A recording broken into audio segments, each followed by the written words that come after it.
This podcast is part of the How We Are network. For information on this episode and many other like-minded shows, visit howweare.org. That's HOWWEARE.org.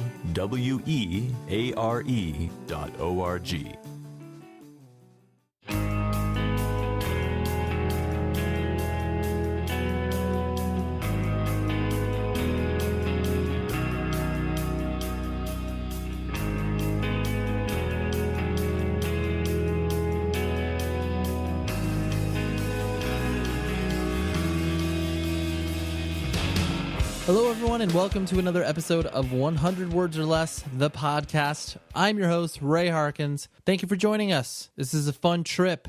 We're at episode number 84. That's a lot. We're getting near that 2-year mark, and holy shit, I can't believe I've been doing it for almost 2 years. Because 84 is 84 weeks of me hanging out with you. And no matter where you've joined on this fun journey, I appreciate it. So anyways, the guest this week is Brendan Murphy, the vocalist from the modern metalcore band Counterparts. Yeah, I was looking forward to speaking with him for quite some time, and we were able to sync up our schedules in between his crazy touring. More on him in a minute, but let's talk some business. First and foremost, we have a sponsor for this episode, the legendary label Revelation Records. If you have not heard of them, you're doing something wrong. You need to pay attention. I am here to help you become educated. They've just released 3 awesome things that you need to check out immediately. First, previous guest of the show, a band called Title Fight. Ned was on the show. I want to say, I don't know, maybe about 20 weeks or so ago. Regardless, Title Fight just put out an EP called Spring Songs. It's 4 new songs. They're awesome. I think you need to listen to one of the songs, just get you a little taste. It's called Be a Toy.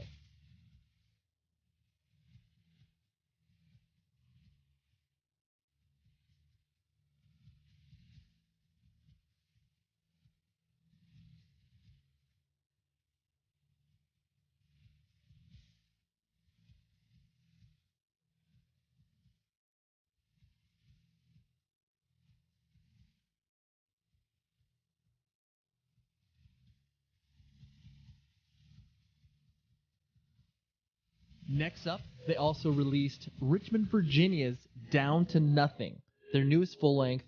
David Wood, the bassist of Terror, this is his band. Down to Nothing has been kicking around for a long time, and honestly, they are one of the best live shows I've seen in the hardcore variety. They're great, and their new full-length is awesome. I wholeheartedly recommend it, and if you are a fan of anything in relation to hardcore, you probably will like this. Here is a song off of it. It's called Life on the James.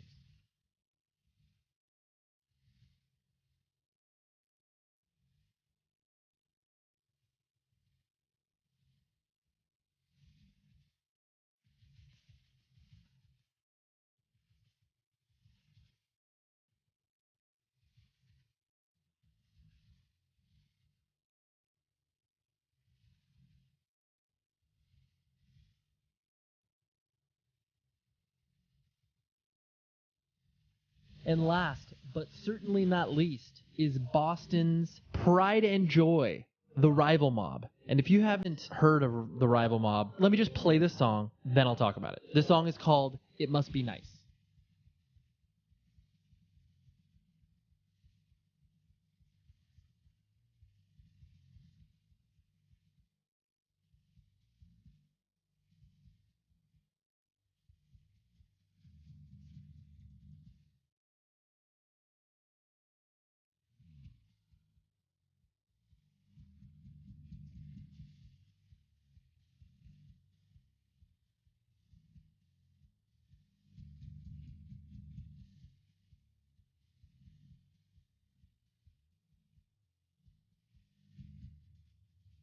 I just wanted to let the song speak to you in relation to The Rival Mob, but incredible band from Boston. I've seen them a few times. Not only is it fun, but it's raw, it's pissed, it's awesome. It's everything that you want from that style of music.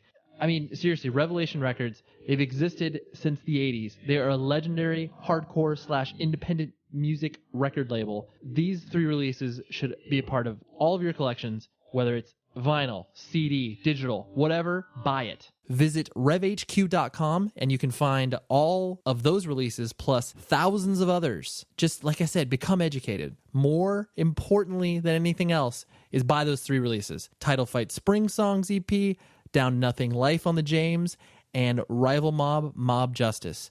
Pick those up. I have all of them. No joke. They're all awesome. I'm not going to belabor this point. Just do it. So yes, revhq.com, and thank you to Revelation. Let's get some more business out of the way.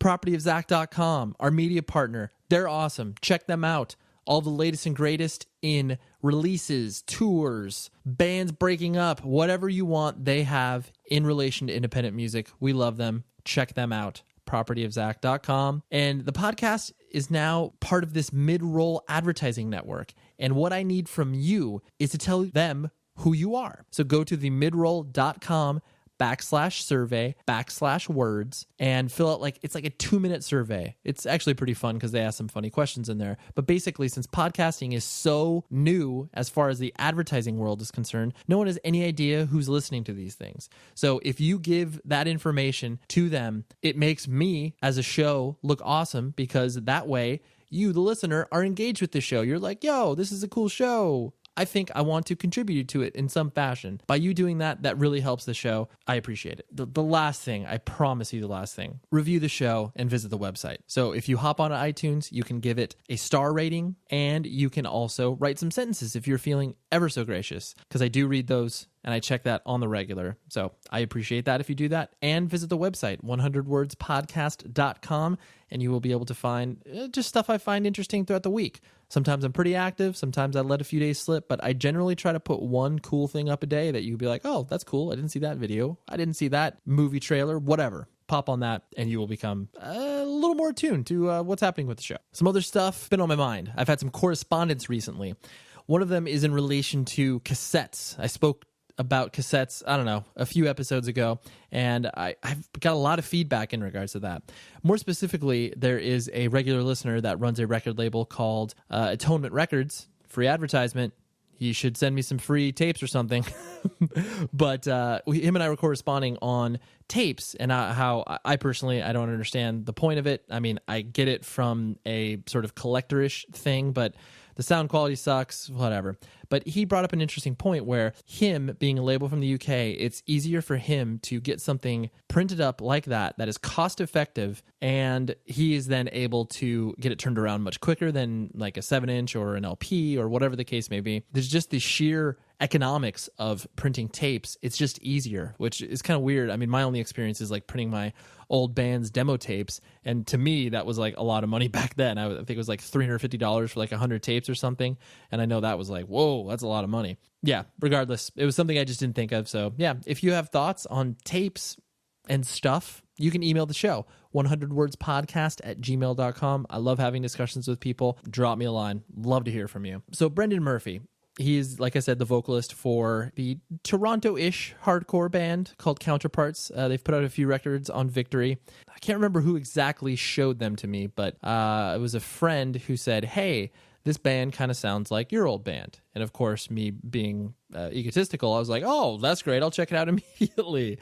But I listened to it, and it was one of those things where they obviously were doing their own thing, and, you know, it had little elements of what my old band sounded like, but that wasn't the attractive part of it. It was just like these kids putting together this sort of melodic-ish hardcore.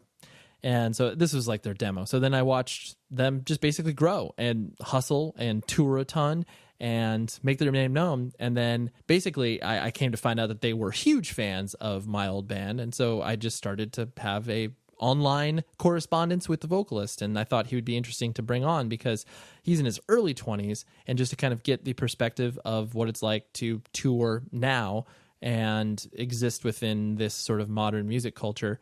Brendan, great dude. Loved having this conversation. He was funny because he was very he was concerned about this. He's like, do I sound stupid? And like, more so than other people, because usually people are, when they're doing this sort of long form conversation, they're hesitant of how they sound. They don't want to sound stupid or, be misrepresented. If we're having these long conversations, sometimes it's hard to remember what you said like 10 minutes ago. But Brendan did not sound stupid. It was great. And here's a conversation. We'll talk afterwards.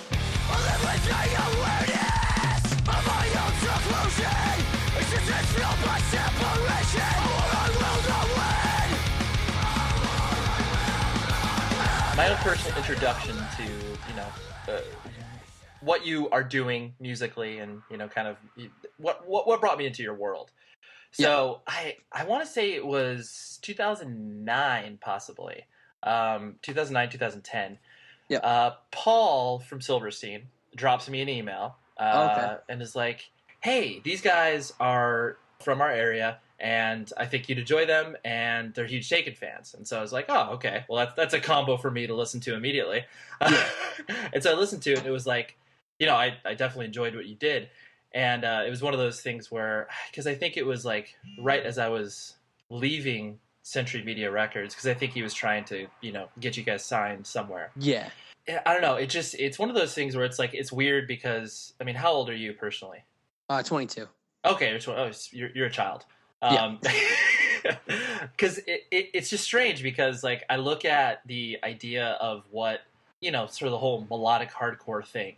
And obviously music goes in cycles, and like certain bands, shouldn't necessarily be remembered at all.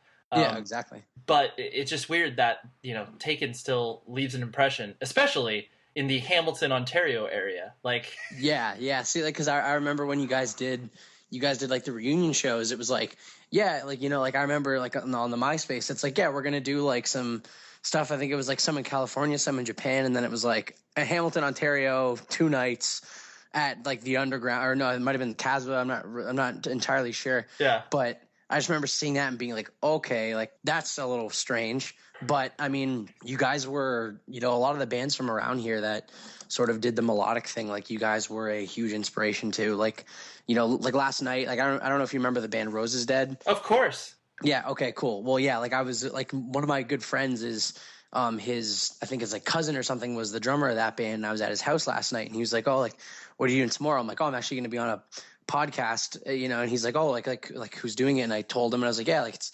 like the old like dude who was in Taken." And he's just like, "Oh, wow." And I was like, "Oh," like I was surprised because he only really listens to like weird like techie death metal stuff. And I'm like, "Oh, like you know about Taken?" He's like, "Well, when I was younger, like my cousin, like the one in Roses Dead, pretty much like from when I was 13 years old onward was just beating like Taken into my head. Like anytime we were at his house, he's like, 'Hey, like we're gonna put this on and you're gonna listen to it right now.' And that's like, like we have a good 40 minutes before dinner, so we're gonna listen to this record, like that kind of thing." And I was just like, yeah, like you guys were very popular around here. Everyone did always find it weird. Like, I'm sure that you guys have certain cities that you play in where it's like, why the fuck is this city so much better than this next city? Or like, like in just random places where it's like, oh, cool, like northern New Jersey loves us, but like Philadelphia hates us, and it's like, yeah, exactly. It's like an hour and a half from each other. Like, what's wrong with you? That's us. Like when we go on tour, we get the itinerary or like the rough routing, and we're just like, okay, like sick. That show's gonna suck. Like, but it's like you said, like you have places where they're literally like an hour from each other, and it's a completely different. It's like like one. It's like almost. We can be on like the West Coast in the U.S. and we'll play a show, like in California somewhere, and it's like, oh, it's awesome. But then you drive an hour out of the way, like like somewhere like Reno or something like that, where like I remember we did that. We played like Sunnyvale one night, and it was like one of the best shows of our career. And the next day we played Reno, and it was just like the absolute worst, and everybody hated us.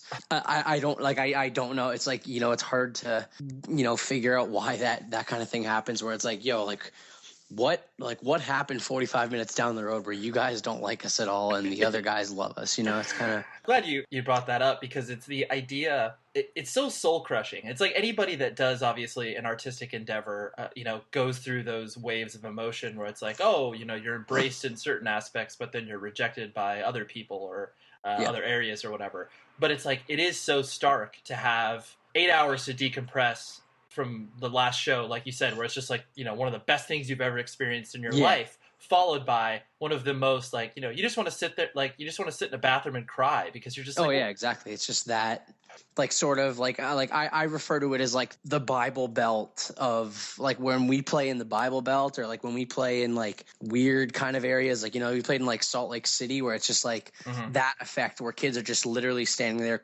arms crossed, like, I don't get what you're doing. And it's like, all right, okay, this is rough. We're not very big, and everyone here is bigger than us, so we're going to get our asses kicked. But you know what I mean, right? It's like, yeah.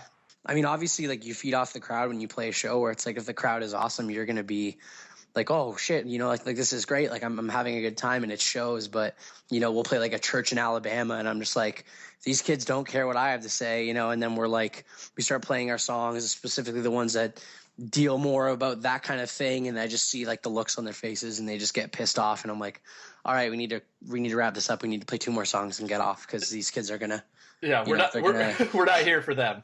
Yeah, exactly. Like, this is not a Counterparts show. Like, we need to get out, You guys definitely, in my mind, like, obviously you've grown over the years as far as like, your presence in the independent music world, where it's like, oh, Counterparts, like, they're a thing. They're, they have achieved some level of success. But I definitely place you guys kind of right in the middle, where it's like, obviously, like you mentioned, you're not a big band. You're not a band that obviously is just like, oh, we've been at it for 5 years and no one gives a shit about us. Yeah, exactly. I like that we're in that middle, where it's like, we can, like, we're not a big enough band where anytime I talk shit, it gets on like news, like music news site. Anytime I like lip a band off or something, it's like it gets us on somewhere where, it's like, oh, like, what did Brendan Murphy say about these people today? Like, I like that it's not like that, but I also like that there's an off chance that the people I'm making fun of might see it, which is like, that's kind of cool too. Right. You're like, it's fun. You're just like, I want to see if this is going to come back to me. Yeah, exactly. It's kind of like, okay, well, like, I don't really have an opinion on them, but let me pull something out of my ass and see if I get punched at the next show. But I think being in that sort of like middle band status it's an interesting place to be in, because obviously it keeps you, kind of hungry, obviously always wanting more. But then also it does, at times get pretty depressing, where you're just like, you feel like you're spinning your wheels. You're like, oh, what have we done over this past year or whatever, where it's like, exactly. Yeah. And I mean, like, honestly, like, up until we like did this last record that we put out, like, that was like us, you know what I mean? I mean, like, it's pretty much been kind of like like, it might be a slight sort of positive going uphill, but you know what I mean? Like, it's nothing crazy, but I really like that we weren't one of those bands that kind of got really big really fast, and then it's like, okay, like, now when people don't like us anymore, they're really not going to like us anymore. And like, that's a big fear too, you know what I mean? Because all the time you see bands get huge off like a first release or something, and then, whatever, like 3-4 months down the road, like, no one cares anymore. So it's nice to be able to kind of sort of watch yourself progress. You know what I mean? As opposed to being like, oh, we're sick, like, we're really big all of a sudden, and then, a few weeks later, it's just like, oh, well, that didn't, like, last tour, no one came. So is this where it starts going downhill, You get completely, propelled into the stratosphere immediately, and then all you're doing is just trying to figure out what to do after the crash. Because, like, you're like, this isn't going to last, I know this. No, exactly. Or if you buy into the fact that it's going to last, like, you become, almost suicidal when it does crash, and that's when that's when you see the people, completely spiral out and be like, I'm giving up music, I'm never doing this again, and it's like, exactly. That's so sad. So were you born in Hamilton, Ontario? Yeah. The Hammer. That's quite a town. Oh yeah. It seems to me that it's like people that are like, born and raised there have a certain sense of pride about Hamilton in the way that like people from Detroit here in the States have that sort of like, working class, like our city's gritty, but it's got a lot of heart. Like, it's like perfect description of it. Like, that's, I like, to be fair, it's like all of us, especially, like, we grew up like on the mountain in Hamilton, where it's like, nice, like, where as opposed to like, me and my friends were coming back from a Buffalo Wild Wings or something yesterday, and we were driving on like Barton Street, which is like, that's pretty scary. You know what I mean? Like, when you're in like, when you get to like that sort of edge of Hamilton, like, that's, I mean, I'm sure that kind of changed the perspective, because I'm sure no one's really like excited to be living down there, because it is like, it's pretty rough. You know what I mean? Like especially where we're from, like on the mountain and stuff like that. Like, we're near Lime Ridge Mall. Like there's a police station and like a skate park and a YMCA like at the top of my street. Like it's almost like a different city. It's hard to drive through it and not be like, okay, it's kind of like the whole 8 Mile thing where it's just like, yeah, like cool. Oh my God, like, okay, this is like what just happened, like, that kind of thing. Like it's very similar, but like Hamilton's like no, like you said, it is like a kind of like a gritty, everybody that isn't from here likes to make fun of it, but I mean, at the same time, I love it here. Like I'm fortunate with where I grew up, and I'm very happy that I lived somewhere, where it's not where I'm able to drive a car and I don't have to, like bike around in Toronto and get hit by a taxi every other day of the week. Like it's, when I see people from around here kind of like, oh, I can't wait to get out of this shithole. I can't wait to move on up, 45 minutes, down the road from here into Toronto, where everything's it's like, you see that. And I'll always have like a pride of, of being from Hamilton, where it's like, hey, like maybe I just don't care about coffee as much as you guys, but my town is still cool. You know what I'm saying? So what was your family structure like? Do you have brothers and sisters, and are your yep. mom? Yeah, I've got a younger brother. Okay. Just like both my parents, like my mom works at Mohawk College in Hamilton. My dad works at Taylor Steel, and my little brother's just like, he's in high school right now, so he's straight edge, luckily, so that's always cool. Nice. But I wish there was something cool. It's just like like to think my family and everything that's happened in my life is pretty much average, like as average as it can get. Like we've got a dog, and like just that kind of the sort of an above ground pool. So that that right there just screams like, hey, like everyone, Right. Well, like this is normal. This is a normal family. Right. At least I don't know. I'm sure when my friends come over and they see how we interact, they're just like, Jesus Christ, these people are fucked. But I mean, whatever. It's a very suburban experience where it's like the common conception, especially of people, I mean, even like, I don't mean to make this sound like generational, but it's like the idea that, you have to be creating art from this place of absolute pain. While obviously it does inspire, and it does, inspire people to make, these great pieces of expression, but just because you've had, a somewhat idyllic childhood and, an ideal scenario as far as like your family life is concerned, that doesn't mean that you can't be, angry about certain things. And it's like, yeah, exactly. It's just like, why are you yelling? People don't understand that it's like, oh, you're not yelling because, you're necessarily mad. This is just the way that this feels appropriate to express. Oh yeah, exactly. And that's like, and like I think part of the reason, like especially like with a lot of the themes to like some of our other songs, it's kind of like it almost makes things more frustrating, because you can be like, like on days when you're like, hey, I feel miserable, and and you question whether or not you want to be alive anymore. It's kind of like, okay, well then you start thinking back, well, why do I feel this way? It's like, well, obviously it wasn't anything to do with how like my upbringing, because like, what am I mad about? Like my parents pay my phone bill, like that kind of thing. It's like, it's like my parents let me live at their house for free and go on tour, and then I just come home and eat all the food and go on tour again. It's kind of like, and people, people don't really get, they're kind of like, well, like, what are you so upset about? And you're like, I don't know. And I think that's more frustrating than being able to pinpoint it on like, well, my parents used to kick the shit out of me, and that's why I'm miserable all the time. But it's like, they didn't, you know what I mean? It's like, it's just kind of, that's almost a frustrating part. I mean, and I'm in no way being like, I wish my childhood was shitty, right. But it almost kind of, like you said, people sort of expect that you've overcome something. It's like, I haven't really overcome shit, like I said, the in-ground, the pool is above ground, which sucks. So I think that's like the worst part about my childhood, is it's 4 feet, it's like, that's kind of crap. But other than that, I think I was pretty cool. Right. No, yeah. It was a pretty cool upbringing, I guess. Yeah. So you, basically, as you started to kind of, enter high school and start your formative years, like when did independent music kind of start to introduced to you? And was it just like through friends? Like Yeah, it was kind of, I mean, I've always like, since I was younger, I was always into, I was always like more into music than anything else.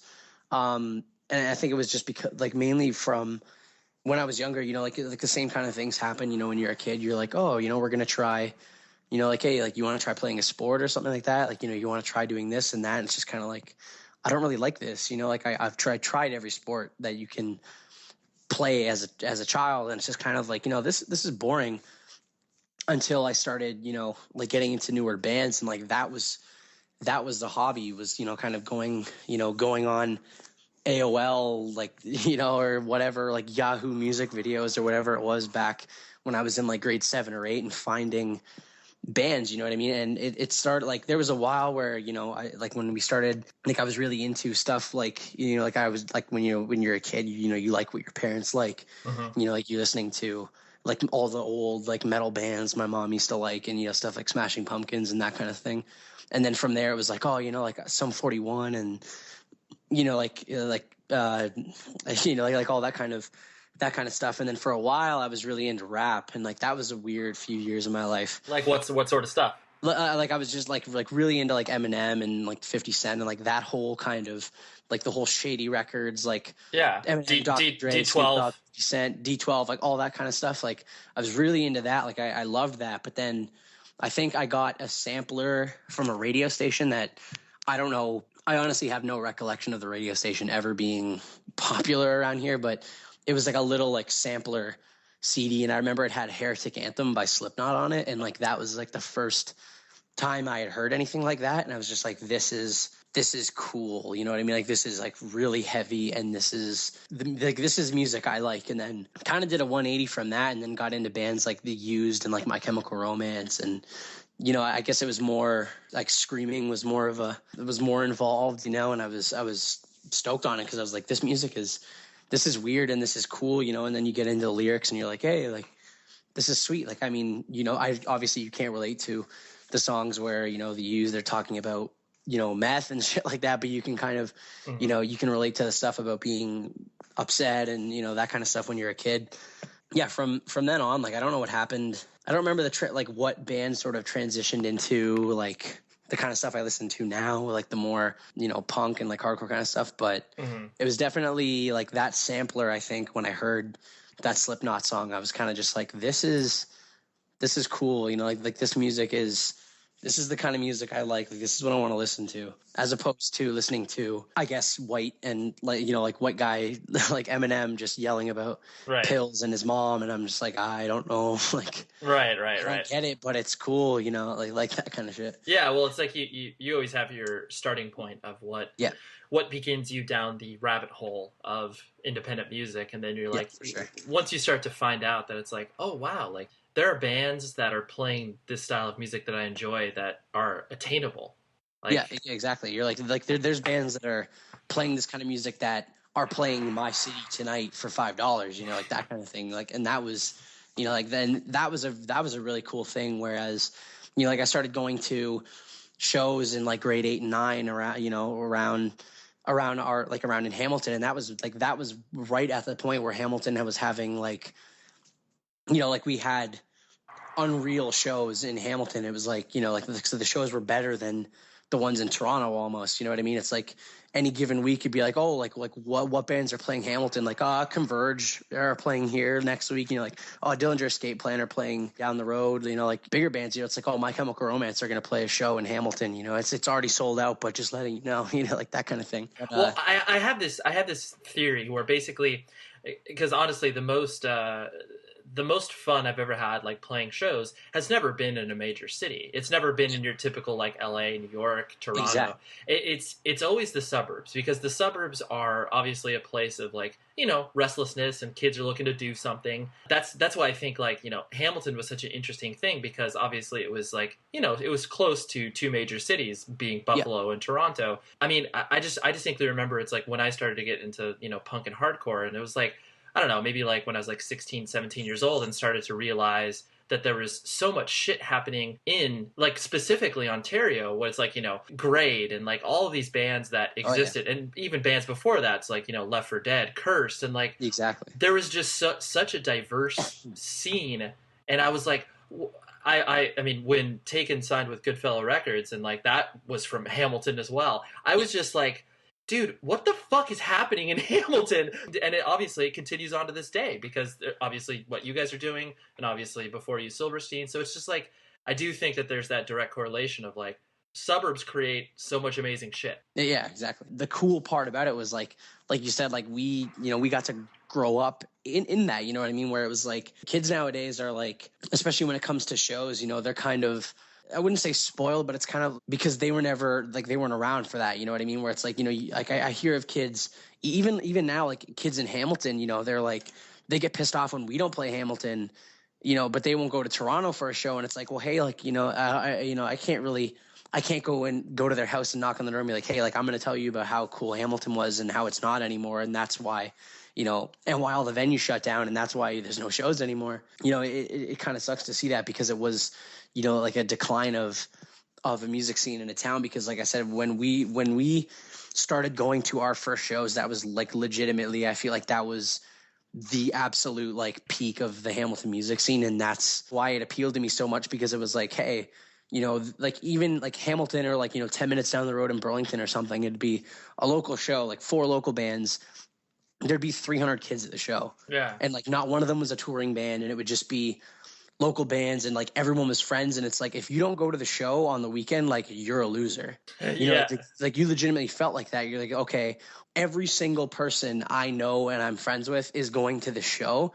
So like I have no choice. Yeah. You know, and that was it. Whereas now it's kind of like it's the last thing people want to do is go to a show. And it's a bummer. I kind of wish like I would have loved to have had the music that we have now, like back then, and be like, hey, you know, I mean, it would be kind of hard considering we were, you know, 15-year-old kids, but, right. You know, I would love to like take this record and kind of go back to 2007 or when everything was really kicking off, and kind of be like, hey, this is our band. And I would love to see, like, would have been way easier than they were before, but then trying to cling to like a music scene that was in a decline, which is what's pretty much what we had to do until we started playing places outside of Ontario. You know, like kids were just not going to shows, and every show was less and less kids were coming out. And that was right when we were trying to do this thing full time, and it's just kind of like getting kicked while you're down. Like, hey, like no one came to your show tonight, you know, like enjoy. You're not getting paid either. And it's just kind of like shit. Yeah, there's always a factor of nostalgia playing through, where it's just like, oh man, the times that came before me were so much better. Or like, you know, maybe if it was a year or two before. And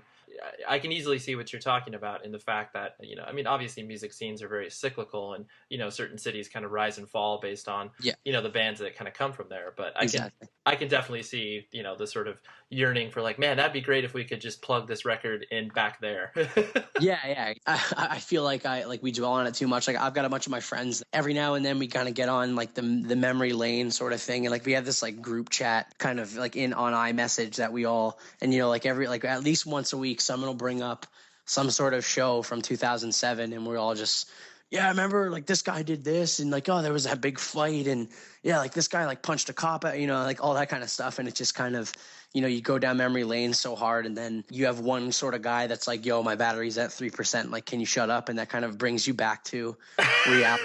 Where you're just, oh crap, you know, like I haven't been, like I miss going to shows where there was riots, you know what I mean? Like, you know, I miss watching like whoever was in Life Runner at the time, like throw their bass through all the alcohol at the bar. You know, it's just like, you know, like it's like shit, you know, I wish I can go back to when that was a thing. But and it's funny because you're 22 years old and you're waxing nostalgic. Like it's just so yeah, exactly, right. And it's just like, and then that kicks in too, where it's just like, yo, I'm 22, you know, like I'm not that old for what, like 4 years, and I'm you know, and I've got this group of friends. It's like, you know, hanging out at like a VFW hall where they're like, you know, all the old guys are talking about like before the first car was invented or whatever, you know, or like, oh, I remember back you know, in the war or some shit like that. And it's just, you're talking about that, but you're talking about bands like Cursed. Like, you know, I remember seeing Cursed in the living room and shit like that. And then, you know, like you put us in a group of kids that just came from the All Stars tour, and just like kind of see how different you know, like like what the word show means to them and us, you know what I mean? So as you started to kind of, you know, dive into the world of, you know, going to shows, and kind of two questions that came to my mind. What were your parents, you know, thinking as you were going through this? Were they like, whoa, what is Brendan doing? Like, what are these shows? Like, did it make any sense to them? I mean, it sounds like that they had affinity for music. Like, they obviously, like you said your mom was into metal? Yeah. Like my mom was into like metal bands from, you know, like the 80s and 90s and stuff like that. And I mean, like my dad was more so into Pink Floyd and the Creedence Clearwater Revival kind of stuff that I still don't understand to this day, but you know, like that kind of stuff. But like my parents were really supportive. I think like they were supportive up until I think I told them like, hey, like I graduated, I'm not going to college or university yet.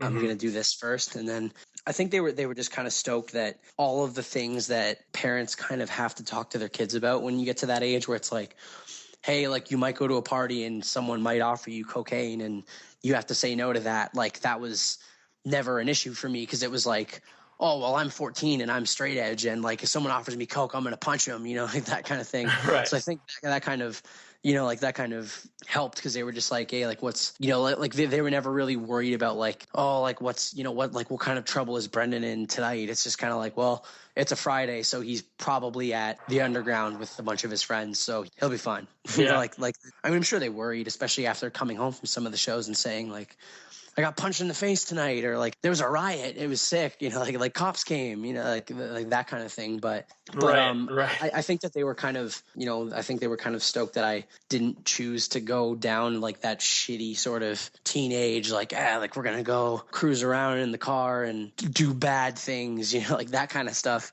That was never really like a thing for me. So I think they were happy about that. But even with the band, you know, like I'm sure everybody who's this young and gets into playing in a band and stuff like that, like I'm sure you go through the same thing where it's like, you know, you have to tell your parents one day like, hey, I don't really want to have a real life. I kind of want to do this for a while. And at first they're like, oh, great. Like that, you know, like that sucks. Like, you know, and they try and give you a bit of shit, but then after a while, it's like, you know, my parents get stoked because it's like, hey, remember when we spent, you know, 6 years trying to do this? Well, it's like, well, now I get to go to Australia and tour, you know, or now I get to, you know, I come home from a tour and it's like, I'm not making much money, but that's, you know, a couple $100 less than I have to ask them for when I want to go buy a stupid thing, you know, like go buy something dumb, like a guitar or something. And like, oh, like, where'd you get money for that? Oh, playing in a band. And they're kind of like, that's cool then. Good. Like, okay, you're doing okay. Have fun. Yeah. It was never really a struggle in terms of getting them on board to be down with. Yeah. Did you have to make some sort of explanation to them in regards to like, okay, we're going to try this thing out for like 5 years. Like, let me just live with you. And like, we'll just kind of see how it goes. And they're like, okay, like we can get on board with that. Yeah. I think it was like, you know, it was definitely like after a little while of us trying it, I think they could kind of see that, okay, like, well, because I mean, obviously when we started, you know, it was, hey, mom and dad, like we're going to borrow Eric's parents' van and we're going to drive to North Bay and we're not going to get paid, but we're going to play with the band that we really like. So that's fine. When you're like a 16-year-old kid and you're telling that to an adult, they're just like, wait, like, excuse me, like that doesn't make any sense. But after we did that for a while, you know, and then coming home and my parents, you know, like even from our earlier shows or something, it's like, yo, mom, like we played a show and we sold like $500 worth of merch today. Like, that's awesome, you know, and you know, like even that's a step up from, hey mom, we lost a lot of money, but we got to play with a band that we really liked. So it was sick. We didn't talk to them, but we just played with them and it was cool. You know, like your parents start to see like, oh shit, like, you know, maybe they're onto something. Maybe people care. And, you know, even like now, like every now and then, you know, my mom will be at work with someone and, you know, they'll get to talking and they're like, oh, like, you know, what does your son do? Oh, he plays in a band, Counterparts. And, you know, people from her work will go, oh, like my son really likes that band. Like, that's cool. You know, like, is there any way you can like get a CD or like a shirt or something? Like, can you buy one off of your son? And I think that kind of helps my parents kind of be like, oh shit, like people actually know what my son is doing. And like, they actually know my son's band. So like, I think that also helps as well, where it's not just like it makes it real for them. Yeah, you know, and it's like I can tell my parents, you know, hey, we played a show in California and there was 400 people there, you know, and they can be like, yeah, okay, cool, like whatever. And, you know, they can believe it or not. But when you have someone do something like that, which is like, it's happened before. And I think that's really cool for them as well. And, you know, obviously, and then, you know, the first time we tell them like, hey, we're going to Europe to tour. And they're like, okay, how are you getting there? And it's like, oh, we're getting paid. Like, it's fine. Yeah. You know, and they're like, wait, you're not going to ask me for $1,000 for your plane ticket? And you're like, no, it's covered. Right. Like they bought our tickets already and stuff. And they're just like, oh shit. Yeah. Okay. Well, that's good. You know, it kind of, like I said, it just kind of helps be like, oh shit, you know, maybe he's actually doing something with his life, which is, it's cool. Right. Yeah. Yeah. So, I mean, why sing? For me, it was just because I couldn't play anything else and I was loud. Was it a concerted effort where you were like, okay, once you started to go to shows, you're like, yo, I need to play in a band. Like this needs to exist. Yeah. Okay. Yeah. 100%. From seeing all these bands and stuff like that and like going to shows and everything. And it was like, I don't know if it was because I just liked music so much. And I was like, yo, like me and my friends, like we can do this, you know, like we can make this happen. And it's not very difficult because, you know, a lot of the bands that were playing these shows were like pretty bad. So it's like, yo, we can like, we can do this. Like, this isn't very, how hard is it to play breakdowns? Like, we're fine. You know, we can do this. From that, it was just kind of like, yeah, like I said, you know, it's like, I started playing guitar when I was in, I think it was like grade 7 or 8. I think I got really into playing guitar. And I think that also helped because that was the first time I had stuck with anything in my life. Like, you know, like I said before, I would try sports. Like I played like football, baseball, hockey, like, and I would go for a year. And then my parents would be like, hey, do you want to play baseball again next year? And I'm just like, no, not at all. Like no, you cannot force me. Like I will not do it. But with like guitar was the only thing that I was like, hey, I really like this and I want to get really good. You know, I would be up all night with my like Fender, like Squire Strat and the Frontman 15G in my room, just playing like, you know, weird, dumb, like Slipknot riffs and, you know, that kind, and like learning the used songs and stuff like that. And that was, I think that like they were kind of, you know, they were probably stoked that I stuck with something because I was a pretty flaky kid. But in terms of doing vocals, I don't really know how, like, it's weird. Like Jesse and I, we tried to play in a band where we were both guitar and it didn't really go anywhere. And I think that it was because the vocalist of that band was just like an idiot.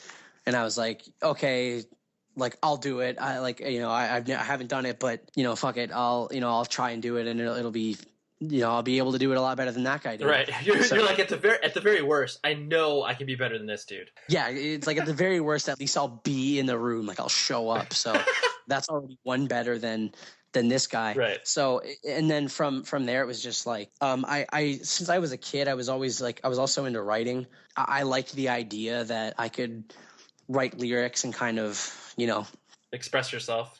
Like the two parts like sort of fight with each other, where I was like, I was like a very, very like shy kid and I don't really like public speaking. And I, you know, even like giving presentations in front of the class in high school or, you know, middle school or something like that. Like I would get nervous. I'd like go red. I'd sweat. I'd talk really fast and I would just get nervous. But I liked the idea that, you know, I was like, well, at least like if I write these lyrics and people like our band and they come to the show, I don't have to convince them of anything because they like us. They're here to listen to what I have to say, which is, that's cool in itself, you know, like since I like, you know, especially when, like I said, like when I was into rap and stuff like that, you know, all that is obviously very lyric based and stuff like that. So from there, I was kind of like, hey, I like words. I like writing cool things, you know, like I like to write lyrics. Like, this is awesome. You know, from that, it was kind of just like, well, I guess I'll do this. Yeah. I guess I'm vocals in the band now. So that's, you know, and, you know, even before, like doing Counterparts and stuff like that, like before that, it was, I think grade 8, I played in a band that just covered like Under Oath and From First to Last songs. And that was nice. And like, I sang in that band. So that was like another thing too, where it was like, you know, I was trying to sing in that band and I got really into the writing lyrics and stuff like that. So yeah, you just started to kind of experiment. And so Counterparts obviously wasn't like your first band, but did you have a band prior to that like actually played shows and stuff? Yeah, well, like like same band, but we were called like Brigade Okay. for a little while, and it was like us, and it was Jesse, Eric, and I, Asian drummer, that whole thing.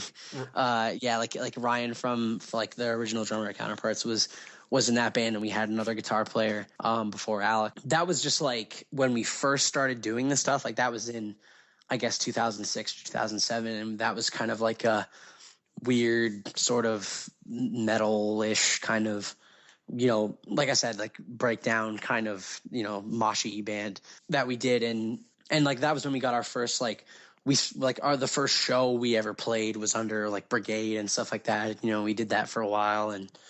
But yeah, then, once we started listening to bands like Taken It Prevails, Saints Ever Surrender, like Shai Hulud, like that kind of stuff, like the other guys were into Misery Signals and all that stuff. And it was just, from then on out, it was like, hey, we need to do something new. Like this Brigade shit isn't really working. Like we have to kind of, and like from that day on, it was like, all right, Counterparts, like this is what we sound like, and then from then on out, it was just do that kind of, Sure. Yeah, well, that's good. I'm glad that Counterparts wasn't your first band, because I always get bummed when, well, not bummed, but I always get, maybe it's just jealousy. It's like their first band just becomes their thing, and and I'm just like, man, you never had a shitty band before that? Like, all right, yeah, exactly, all right, that's cool, I guess. Yeah, like for me, it's like 100% jealousy. It's like, fuck, like there's no videos of you playing your first show ever on the internet, but yeah, videos of us, like, oh yeah, shit, and I love too the idea of why you think it's a good idea to film like your first show, why you're just like, oh man, like we got to get this on camera, like we got to do this, and it's like that was like our biggest concern. Right. It was like, like it's like, all right, like we got the film crew, like all right, we need you in the back, and then you can be in the front, and like all this kind of stuff, and then. Like now it's like you every now and then, like you look on YouTube, like Brigade Hamilton 2007. You're like, all right, no videos. We're good. Shit. Like no one at home realized like, hey, like I found this video of this band playing and you're like, oh shit, this is Counterparts. Like I got to put this on the internet. This is hilarious. Yeah. It's just so like, yeah, you wish, cause obviously it's like you of course would tell your parents, and your parents would be like, oh yeah, of course, like film that. And then, we can keep it for the archives. And then you just wish that your parents would be like, how about you wait till you get a few more shows under your belt so you're not like absolutely atrocious? Yeah. Like your parents just come up and they're like, hey, listen, like we really we understand that you're very proud of what you're doing, but why don't you wait until you're a bit tighter? Yeah, a little bit better. You realize that there's more to a guitar tone than treble on 10, mids on 0, like gain volume at 10, like that kind of thing. You're like, right. Hey, why don't you wait until you trade in that Line 6 Spider for a 5150, and then we'll film your set. That would be incredible if there was that level of engagement from a parent. They'd be like, no. Exactly. Yeah. Well, see, like. It's kind of cool because like Jesse's dad has been playing guitar, like pretty much got Jesse into guitar and all that kind of thing. So it's, like he knew, like he had a good gear and stuff like that. And I wish that like now, you go back in time and I wish that he would have just been like, what are you doing? Like you want to buy a Line 6 Spider 2 head? Like what are you, like after the Insane channel? Like get that shit out of here, like buy this, but right. It's whatever. That's awesome. So the obviously, like you guys, have put out a few records on Victory. Yep. And it's interesting because obviously it's like, Victory from what, when I first started to get into hardcore in like the mid 90s, obviously the label has changed so drastically, as labels obviously have should over time. But it's like, to me, the I think a lot of the bands that have quote unquote issues with Victory are the ones that kind of make it difficult on themselves. It's like you guys, to me, seems like you can exist within the Victory ecosystem and kind of like work with them as opposed to working against them. Because there's just always that. There's always that idea where it's like, okay, this label has a preconceived notion of being, either just the shadiest, the worst, whatever adjective. Not speaking about Victory specifically, but just like but I mean, like that's the reputation of that that a lot of people have got, and it's definitely got us a lot of. I'm sure there are tons of people that are like, oh, this Counterparts band, I'm gonna check them out, and then they see that and they're just kind of like, oh, I'm not interested, like. Fuck it, and they kind of just like blow it off. But like you said, like I think that we work well with them in terms of they know, like they knew off the bat you know, like they knew what we sounded like. You know, it was like right after like our first record came out that we started talking to them, and there was no sort of like secret of like, hey, you know, like we can help you guys get really big. It was like, we like your band, we'll put your records out, you know, that kind of thing. And, you know, and I liked that because it was like, you know, there wasn't really like it's hard to explain, but it was like, you know, it wasn't like we were signing something and being like, all right, like, you know, they're gonna make a shitload of money off of us, and like, you know, it's gonna be really cool. But right, you fit, you know, well, like, it was kind of just like how I said, it was like, hey, you know, we like the band, we like what you're doing, this is a record deal, if you want to sign it, go ahead. Right. And you know, like no other labels like would even answer our emails, and like we're talking like labels like Distort, like Canadian based labels. And this was at the point where we were already touring in America, you know, and we were doing well and we were unsigned, and you know, we would hit them up and be like, hey, you know, we want to do something cool, you know, like we want to get on a bigger label and stuff like that, and these labels would just not even respond. Right.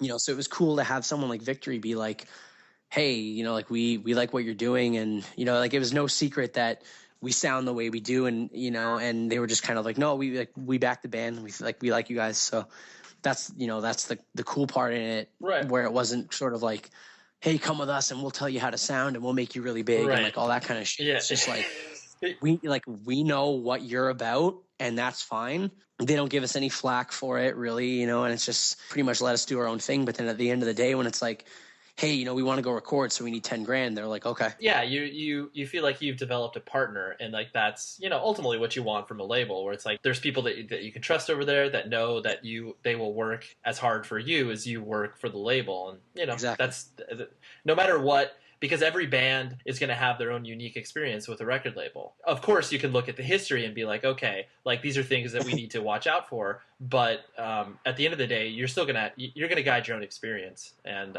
yeah, of course. Yeah, and then see, like my whole thing is like when people will come up and ask, like, hey, like, don't you get worried about, you know, them like taking your royalties and stuff like that? I'm just like, okay, like let's look at this like from a logical standpoint for a second. Like we're talking the bands that have had problems with the label, like Hawthorne Heights, or like, you know, Taking Back Sunday or whatever, or like, you know, Thursday, like these bands that were selling so many records. And then you look at us and it's like, hey, like how many copies did the Colonel Carry sell? Like, I don't know, maybe 6,000 or 7,000. Mm-hmm. Then it starts to kick in where you're just like, shit, like they didn't make the money that they put into the record back from us yet.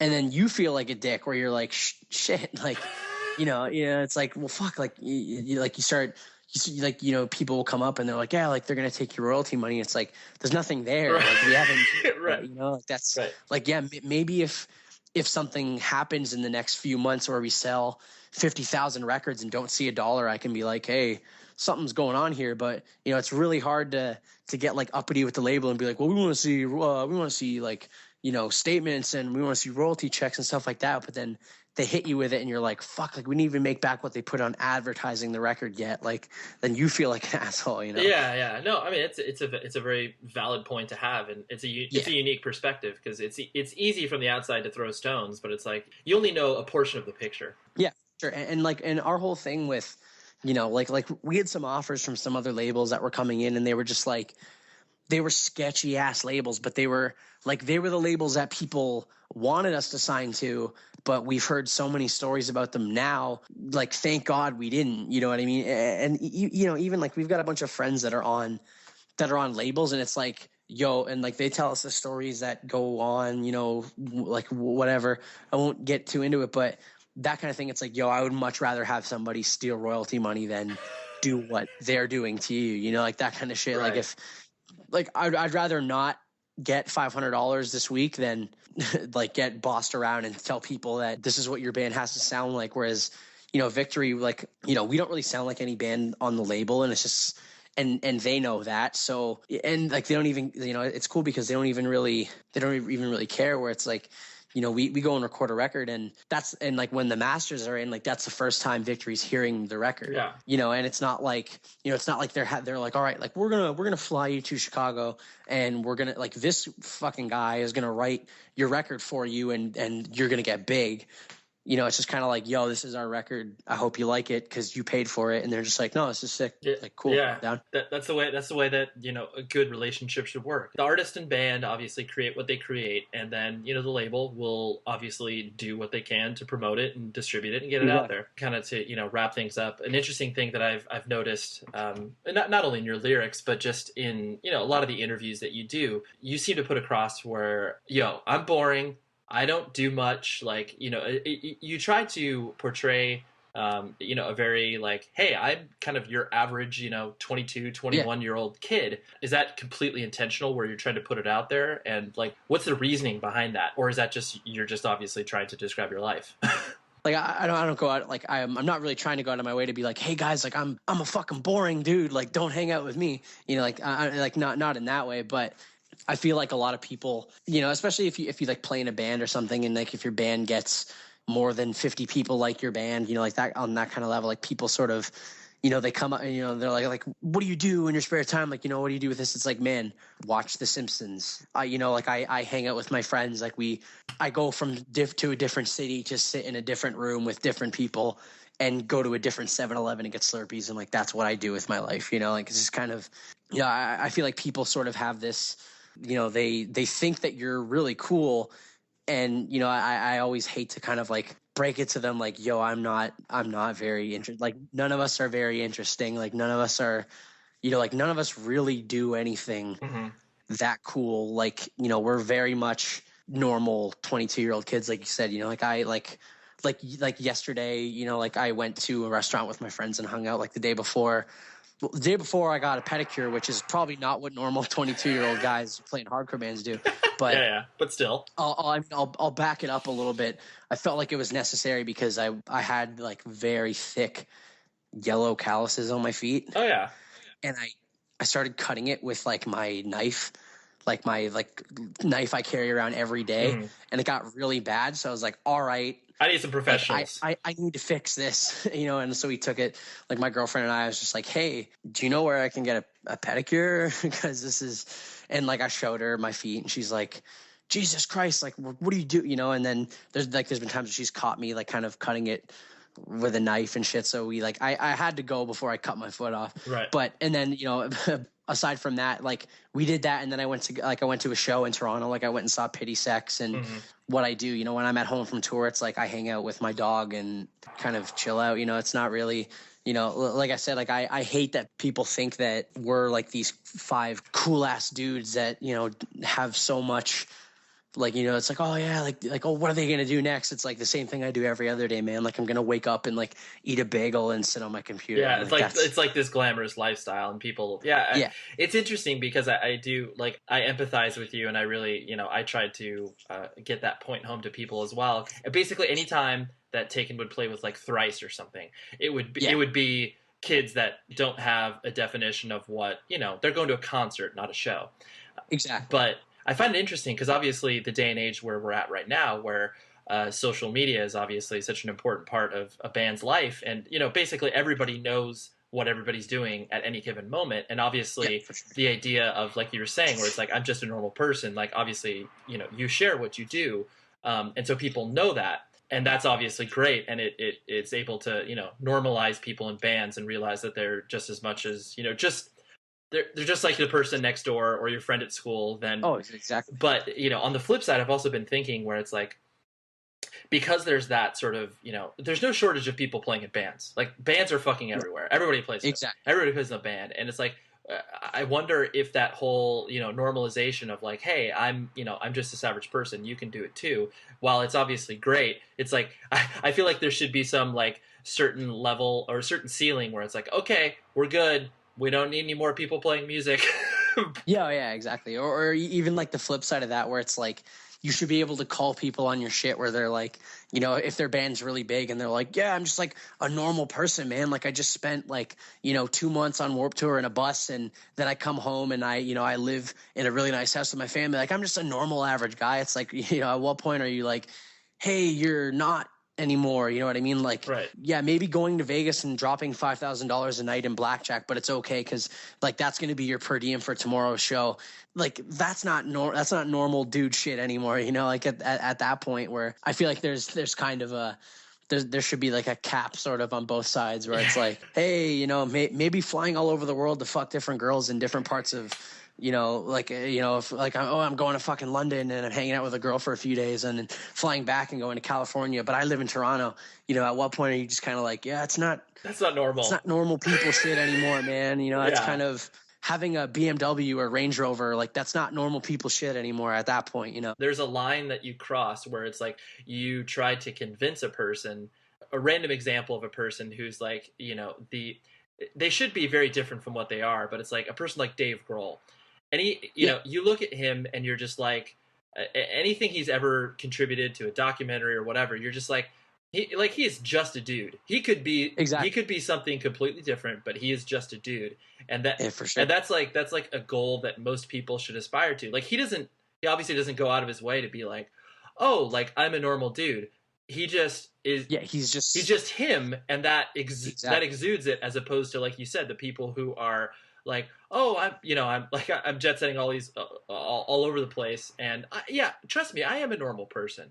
Yeah, exactly. It's like, you know, when you have somebody like Dave Grohl, where it's like, yo, like that guy probably changes his like underwear and showers as much as I do, even though he's got millions and millions of dollars, and like that's sick. Whereas, you know, you see kids, you know, like even kids that used to go to shows where they're like, yo, I bought a $800 watch. I'm a normal guy. It's like, whoa, like let's backpedal for a second. Like, are you? Right. You know, like, that's kind of, you know, it seems a bit, and I mean, like, I have no problem with people who have money and like to do cool things and are, you know, even like I, you know, I'm just a normal guy, like, but I skydive a lot or something. It's just like, even at that point, it's kind of like, that's pretty fucking cool. You know, like, you know, it's not really like, yes, you're normal, but at the same time, you have some sort of thing about you that is, you know, interesting. Whereas I legitimately feel like, you know, when I talk to kids and I talk to,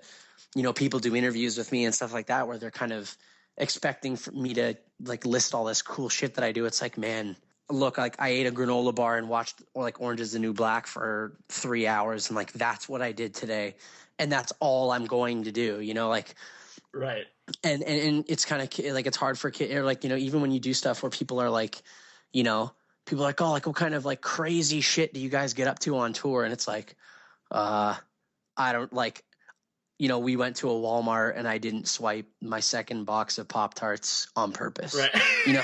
Yeah. You know, it's kind of like, that's about like, that's like the craziest thing I do, you know, and it like, it's hard for people to wrap their head around it because they're like, oh, but you like play in a band and you go to all these cool places. It's like, yeah, but you forget that, you know, you go to all these cool places, and like you can go and do crazy shit until like 3:00 when you have to load in, and then you have to be in the venue, and then you have to play at 8:30 or 9. And it's just kind of, you know, it's like, yeah, talk to me about doing cool shit on an off day, maybe if there's time. But, you know, I feel like I not like let people down, but I feel like, you know, after I'm sure there's definitely been times where after interviews, kids are just like, that guy was fucking boring. Yeah. What the hell is this? You know, like we got to talk to some guy from, you know, like we got to stop talking to these dudes that play in these Shai Hulud rip-off bands, because, you know, they don't do anything. They don't do much. This is kind of boring from that perspective. Yeah, exactly. No, I think we're very much 5 normal people, and that's why it gets kind of uncomfortable when people, not like uncomfortable, but like, you know, like you like, I'm sure it happened, like when I tell you like, hey, like Taken influenced our band a lot, and we, you know, like, thank you for doing what you do, like kids will say that to me, and I'm just like, I appreciate it, and like it's really cool, but at the same time it's kind of like, really, like, why? Like, yeah, what did we do that's different from another band? You know, like, it's kind of, yeah. Well, I think to me, I mean, because obviously I've had enough time to, you know, put perspective on it, and it's, to me, I guess the kind of, you know, the interesting thing about, you know, legacy or whatever you'd like to call it, there's so much wrapped into it, and like obviously it's ultimately something that, you know, you don't control, but if you try to control it, it usually ends up falling completely flat, where you're just like, yep, for sure. It's so interesting to think about the things that you try to achieve the least, if that makes sense, are the ones that ultimately, people gravitate towards. It's weird. It's weird. That's like, it's almost like like the little you care about this one weird aspect in your life, the more that's you're gonna be known for that. So like, get ready. It's fucking right. It's really weird, but at the same time, it's like, like you said, you can't really control it. You just kind of have to do your, you just have to hope it's something that's not that bad that people are right. Yeah, people are really interested in. Totally, and I'll be, like you said, grateful in the fact that it's like, okay, this thing that I did and created from whatever capacity, resonates with people, and ultimately, it's I think especially now, like it seems to be going in this really amazing trend where people are inspired and gravitate towards honesty, and like when people kind of bare their souls in ways that's like, oh, maybe you shouldn't be saying that, if people gravitate towards that because they're like, there's either it makes that person feel less alone, or it's like, wow, I admire that and I want to try to get to that point in my life. Sure. And so it's just, it's great. It's great to be able to have that avenue, and like you said, to be able to kind of plug it in there and be able to connect with people, because ultimately that's why you did it in the first place. I feel like that's one thing that we're fortunate enough to be like, maybe not like, it sure as hell doesn't feel like we get the upper hand because of it too often, but it's always nice to know that the one thing that I think we have over a lot of other bands that are even doing our kind of like the same thing that we're doing, probably doing it better than us.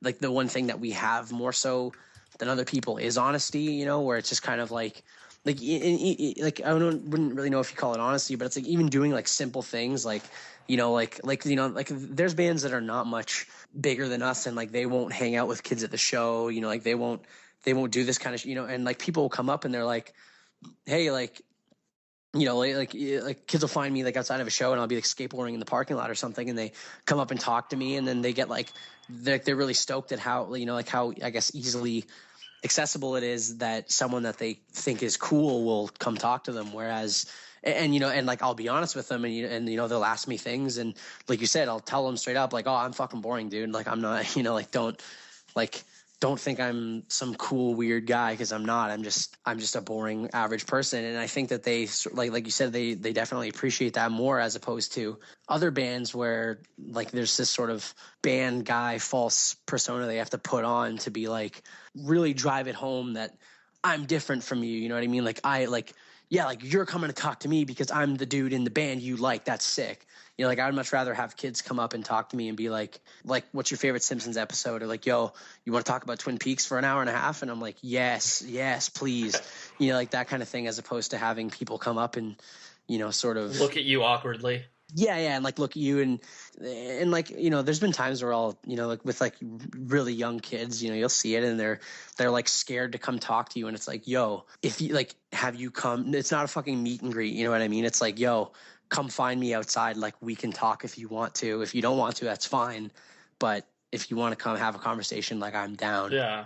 Like that kind of thing. But no, like I was saying, I feel like we're fortunate enough to have people like people start to notice that about us, where they're like, I don't know if it's now cool to not be cool, but kind of why people sort of gravitate more towards us than some other bands. Cause they're like, well, that band's cool. Like they're open, they're honest, they don't hold anything back. They don't care about how they're perceived in some sort of, in the band world, as a whole. They're 5 honest guys that just want to hang out and have fun. And that's, like I said, we're fortunate enough to be able to do that and have people still like our music and think that that's cool, that we're boring guys and all like, oh, we got to find the coolest band with the coolest dudes. They're like, I like this band and those guys are, I'm sure like I said, there's tons of times where people come away and they're like, these guys are fucking boring, man. They don't really like, I was expecting something cool, but I think that now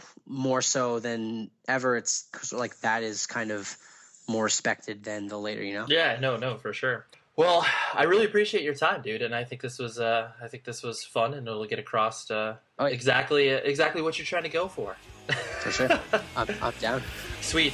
So there is Brendan, and check out his band Counterparts. If you like anything melodic-ish, hardcore-ish, you will like it. They just really quality records. I listen to them personally, so it's an awesome thing. Tom Richfield, he is the editor of this show, and he makes it sound good. So thank you to him. And visit 100wordspodcast.com. Visit propertyofzach.com.